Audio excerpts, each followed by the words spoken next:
Paddington is an inner-city, eastern suburb of Sydney, in the state of New South Wales, Australia. Located 3 kilometres east of the Sydney Central Business District, Paddington lies across 2 local government areas. The portion south of Oxford Street lies within the City of Sydney, while the portion north of Oxford Street lies within the Municipality of Woollahra.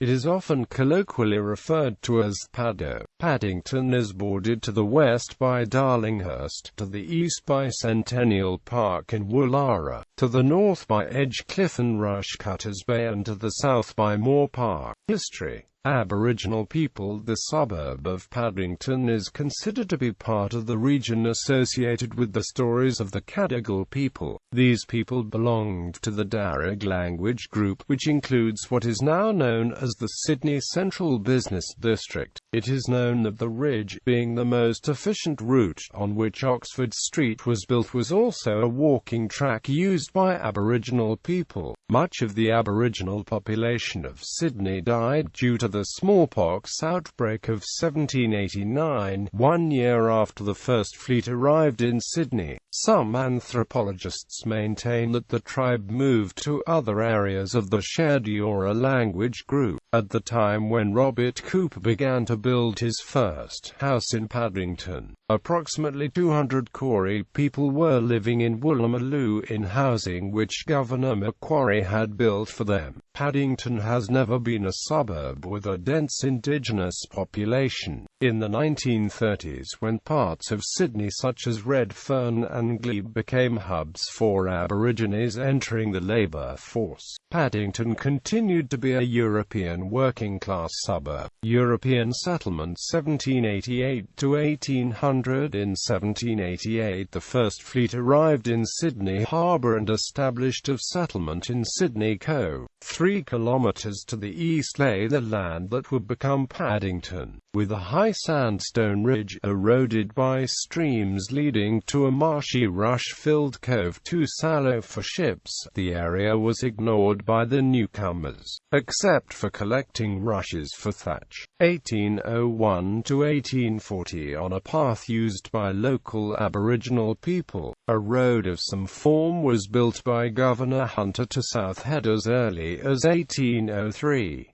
Governor Macquarie upgraded the road in 1811 for strategic purposes to accommodate wheeled vehicles.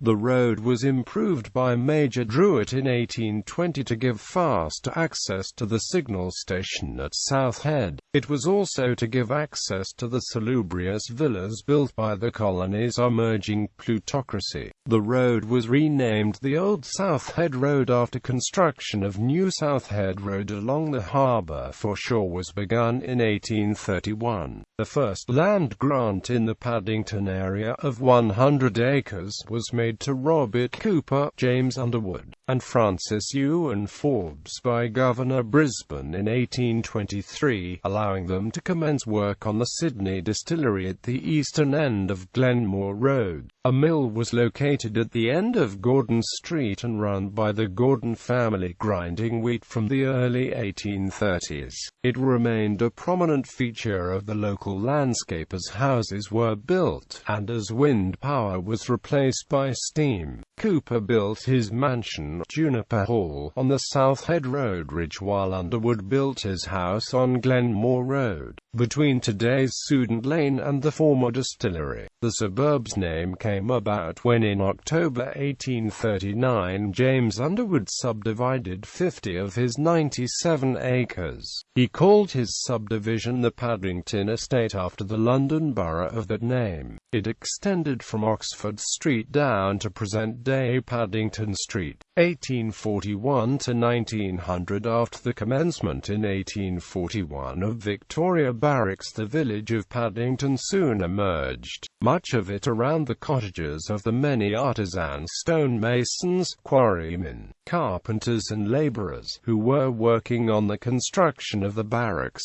What emerged was a clear class distinction, the working class located largely on and near the South Head Road, and the emerging gentry living in villas facing the harbour in Rushcutters Valley. Rapid growth followed, with large estates being subdivided for speculative terrace-style housing. In 1862 there were 535 houses with 2,800 residents. By 1883 the number of houses increased to 2,347. In 1871, Paddington's population density was 10.2 people per acre. By 1891 it had jumped 44.1. 1901 to 2000. In the first decade of the 20th century, Paddington was in its prime, with the population reaching 26,000 living in 4,800 houses. General health improved, with the area being sowed. The First World War left a legacy of social problems, tensions and alcohol abuse. Paddington suffered death rates of 5 per 1,000 residents in the influenza epidemic of 1919.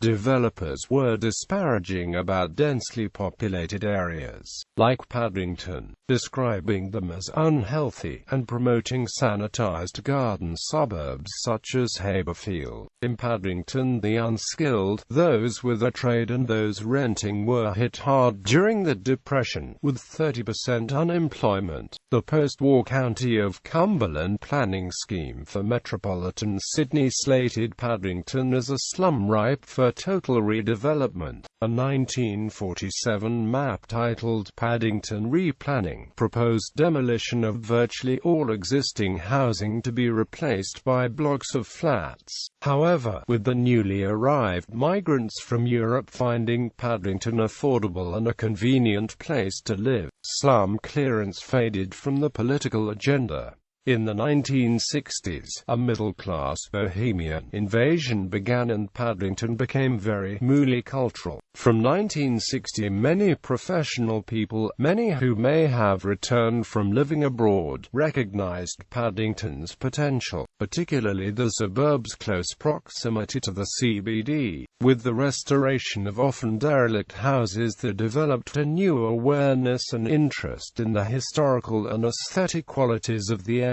In 1968, in a complete reversal of planning and housing orthodoxy at the time, 400 acres of terrace housing was rezoned as the first conservation area in Australia. The resident action group, the Paddington Society, founded in 1964, was a catalyst in this development.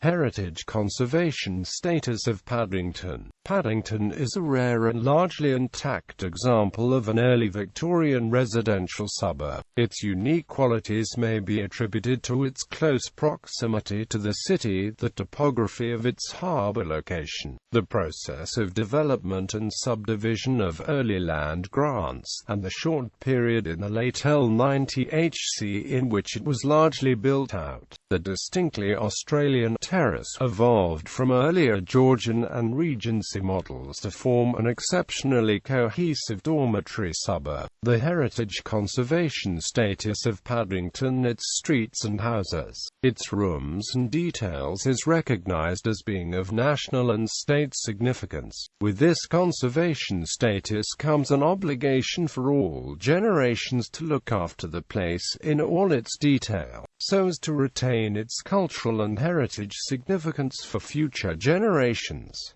We are but custodians of our heritage. Source: The Paddington Society. The aforementioned preservation of prominent Victorian architecture has drawn comparisons to London. In 1996, one travel journalist visiting Sydney for the New York Times noted, "In a city often said to look Californian indeed, the 1920s California bungalow is a common type of suburban home. Paddington, also known as Paddo, more closely resembles parts of London, particularly given the predominance of the London terrace."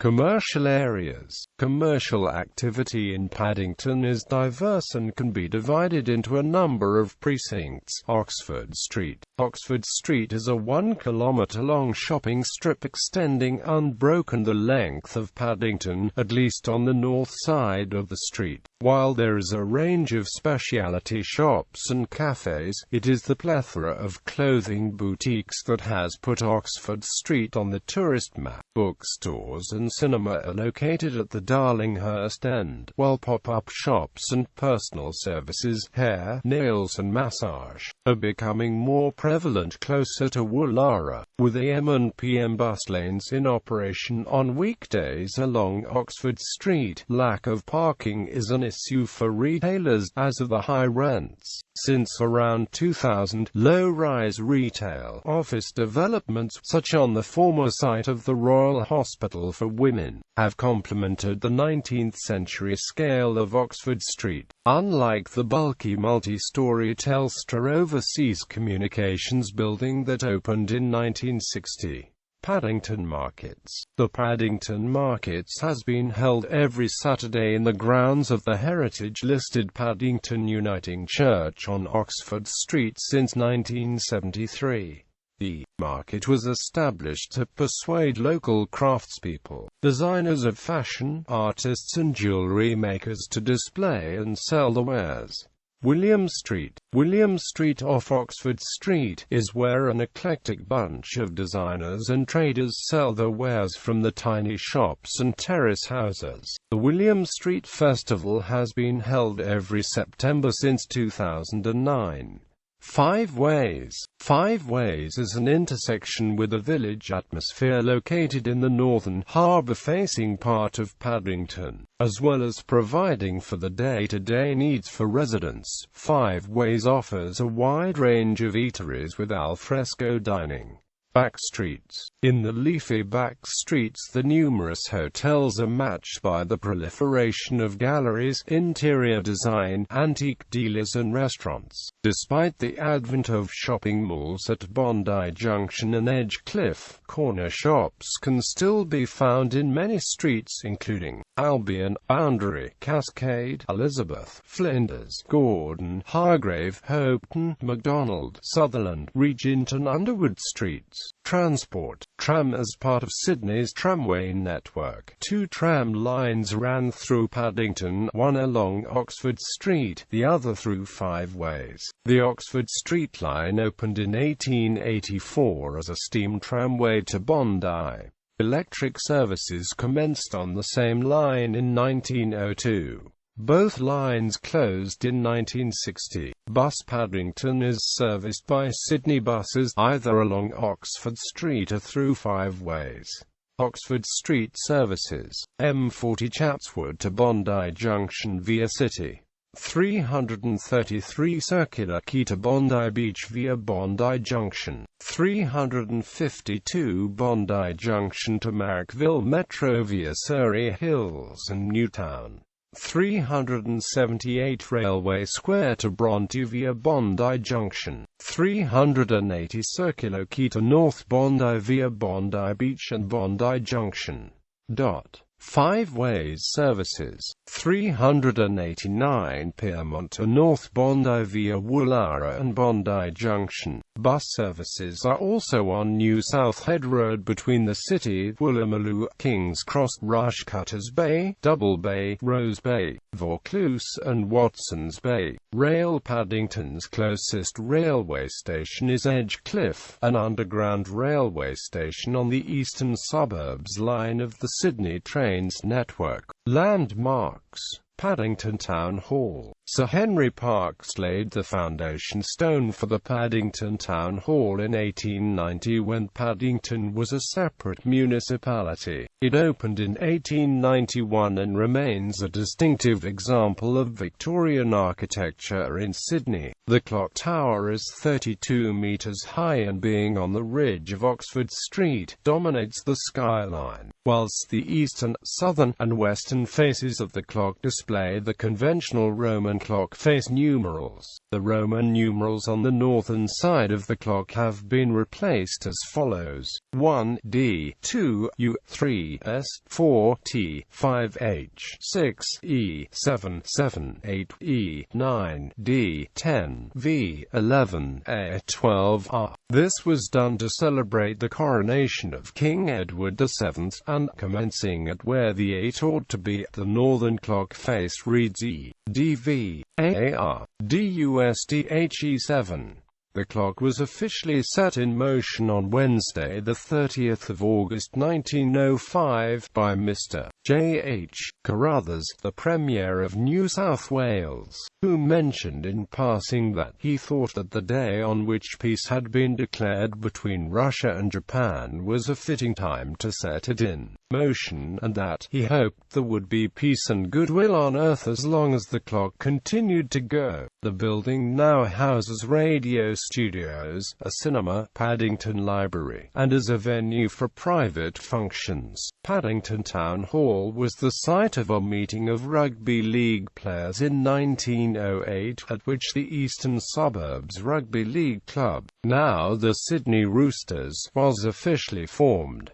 Victoria Barracks. Victoria Barracks, constructed between 1841 and 1849, is one of the best-known examples of military architecture in Australia. The sandstone buildings were designed by Lieutenant Colonel George Barney, who also built Fort Denison and reconstructed Circular Quay. Victoria Barracks, including the museum, is open to visitors on Thursdays from 10 o'clock a.m. to 1:00 p.m. Sydney Cricket Ground. The Sydney Cricket Ground can be accessed from Moore Park Road on Paddington's southern border. The first Test match to be played at the SCG was in February 1882.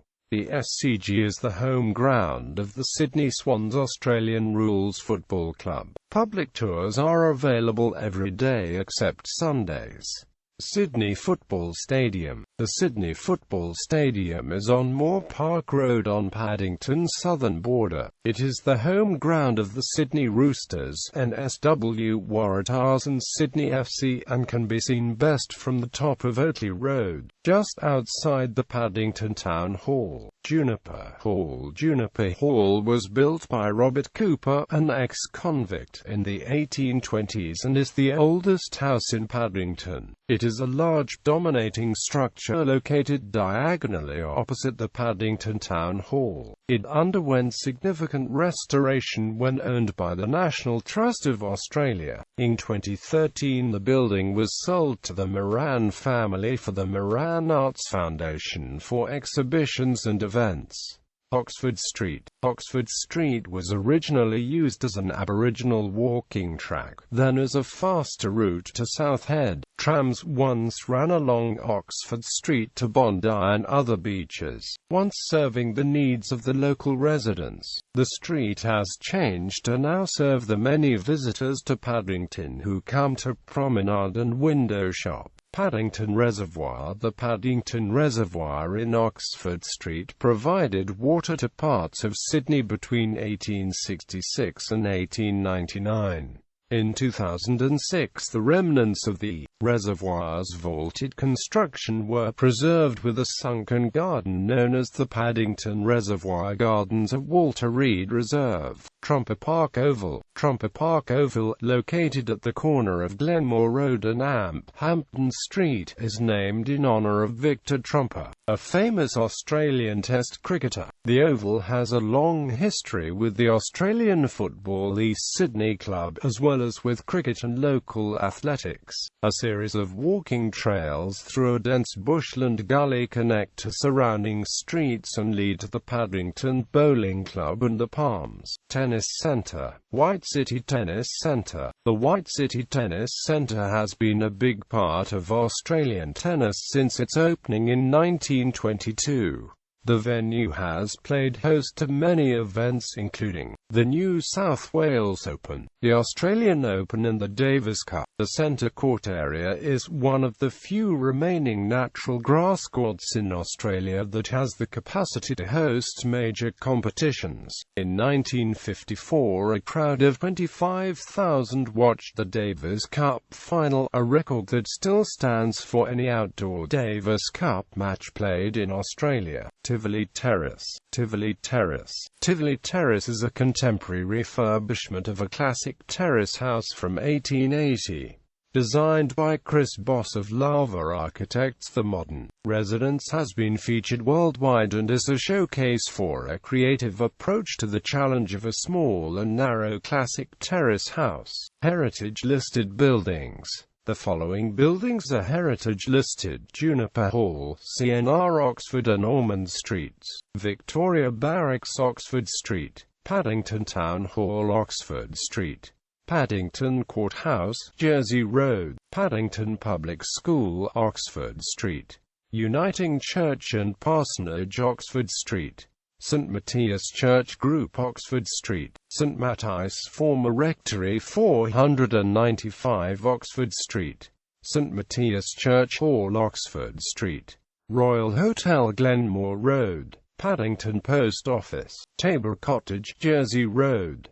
Places of worship. Places of worship in Paddington include Paddington Church of Christ, Paddington Street; Paddington Uniting Church, Oxford Street; St. Francis of Assisi Catholic Church, Oxford Street; St. Matthias Anglican Church, Oxford Street; St. George Anglican Church, Five Ways; St. Sophia's Greek Orthodox Church, Napier Street.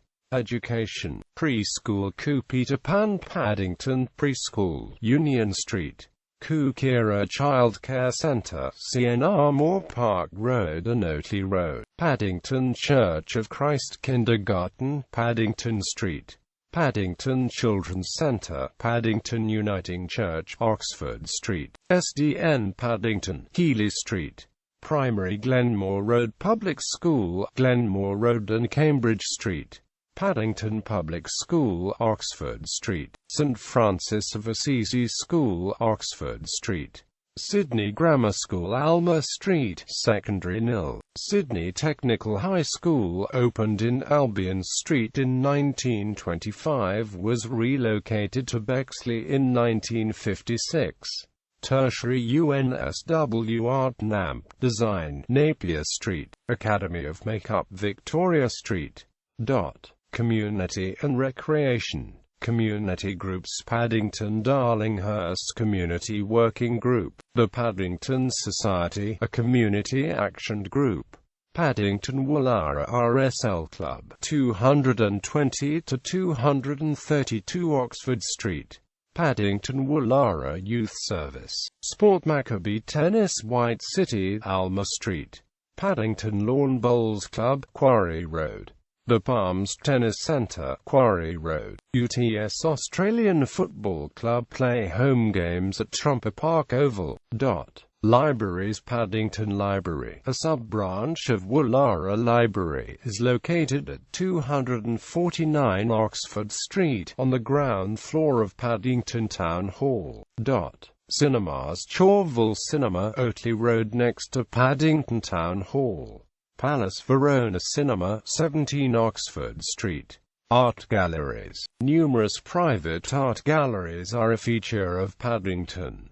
They include Art House Gallery, 66 McLaughlin Avenue; Australian Galleries, 15 Royalston Street; Blender Gallery, 16 Elizabeth Street; Christopher Day Galleries, CNR Elizabeth and Amp, Windsor Streets; Martin Brown Contemporary, 15 Hampton Street; Mornsel Wicks at Barry Stone Galleries, Glenmore Road; Moran Arts Foundation, Juniper Hall, 250 Oxford Street; Roslyn Oxley 9 Gallery, 8 Suden Lane; Sabir Gallery, 120 Glenmore Road; Saville Galleries, 156 Hargrave Street; Sherman Contemporary Art Foundation, 16 Good Hope Street; Wagner Art Gallery, 39 Gurner Street. Non-private galleries, Australian Centre for Photography, 257 Oxford Street. Galleries UNSW, COFA, corner of Oxford Street and Greens Road. Kudos Gallery, 6 Napier Street. Hotels. Paddington has a notoriously high number of hotels. Arts Hotel, 21 Oxford Street. Bellevue Hotel, 159 Hargrave Street. Captain Cook Hotel, 162 Flinders Street. Four in Hand Hotel, 105 Sutherland Street. Grand National, 161 Underwood Street. Imperial Hotel, 252 Oxford Street. London Hotel, 85 Underwood Street. Lord Dudley, 236 Jersey Road. Olympic Hotel, 308 Moore Park Road. Paddington Arms Hotel, 384 Oxford Street. Paddington Inn Hotel, 338 Oxford Street. Rose, Shamrock and Thistle, 27 to 30 Oxford Street. Royal Hotel, 237 Glenmore Road, 5 Ways. The Light Brigade Hotel, 2A Oxford Street. The Village Inn, 911 Glenmore Road. Unicorn Hotel, 106 Oxford Street. Hospitals and Aged Care. Royal Hospital for Women. The Benevolent Society of NSW officially opened the Royal Hospital for Women in Glenmore Road on 3 May 1905. The hospital remained at the site for almost 100 years, providing health care for thousands of women and their babies. In 1997 the hospital moved to Randwick, and the Paddington site was sold and developed for housing, known as Paddington Green. Scottish Hospital. The Scottish Hospital in Cooper Street includes the gardens and original house, The Terraces, one of the 10 gentry villa subdivisions granted by Governor Burke in the 1830s. In 2010, Presbyterian Aged Care NSW and AMP Act advanced plans for the rejuvenation and expansion of aged care services available from the Scottish Hospital site. Paddington Housing. The Victorian suburb of Paddington grew into its present form largely during a 30-year boom that began in the mid-1870s, particularly with developments in public transport, initially with horse-drawn buses which travel to the city and back from a terminus at Glenmore Road, and then with the introduction of steam trams going through to Bondi in 1884. While the suburb's growth slowed during the economic depression of the 1890s, it was completed within the first decade of the 20th century. Also during the first half of the 20th century, and reflecting a concern with healthy urban living, terraced housing in Australia fell into disfavour, and the inner city areas came to be considered slums. Paddington, a mainly working-class area, was affected by this change in attitude. After World War II, while Paddington still remained home to the many working-class families who had lived there for generations, it also became home to migrant workers and the families who were used to living in close proximity with the neighbors. These residents were joined from the early 1960s by artists and students, attracted by the cheap rents. Gentrification also began in that decade, speeding up in the following years. With it came an interest in the unique historical and aesthetic qualities of the area, and an awareness that the suburb needed to be protected. Demographics. The population of Paddington, at the 2011 census, was 12,134. The area had an above-average level of foreign ancestry, with only 43% of people in the 2011 census identifying that the parents were born in Australia. 62% of people in the suburb live in semi-detached, row or terrace houses, a townhouse, and 31% lived in apartments. The suburb is a high-wealth area, with a median weekly household income of $2,290 compared to the Australian average of $1,200. $134. Notable residents: Philip Adams, broadcaster; Hugh Connell, politician; Andrew Andersons, architect; David Boyd, artist; Chris Boss, architect; Peter Buttrose, journalist and TV personality; Noel Ferrier, actor; Maria Gazard, sculptor and ceramicist; Peggy Glanville Hicks, composer; Alan Kippax, test cricketer; Jeannie Little, TV personality; Gordon Parsons, singer, songwriter; Margaret Olley, artist; Victor Trumper, test cricketer; Jackie Weaver, actor; David Warner, cricketer; Gallery.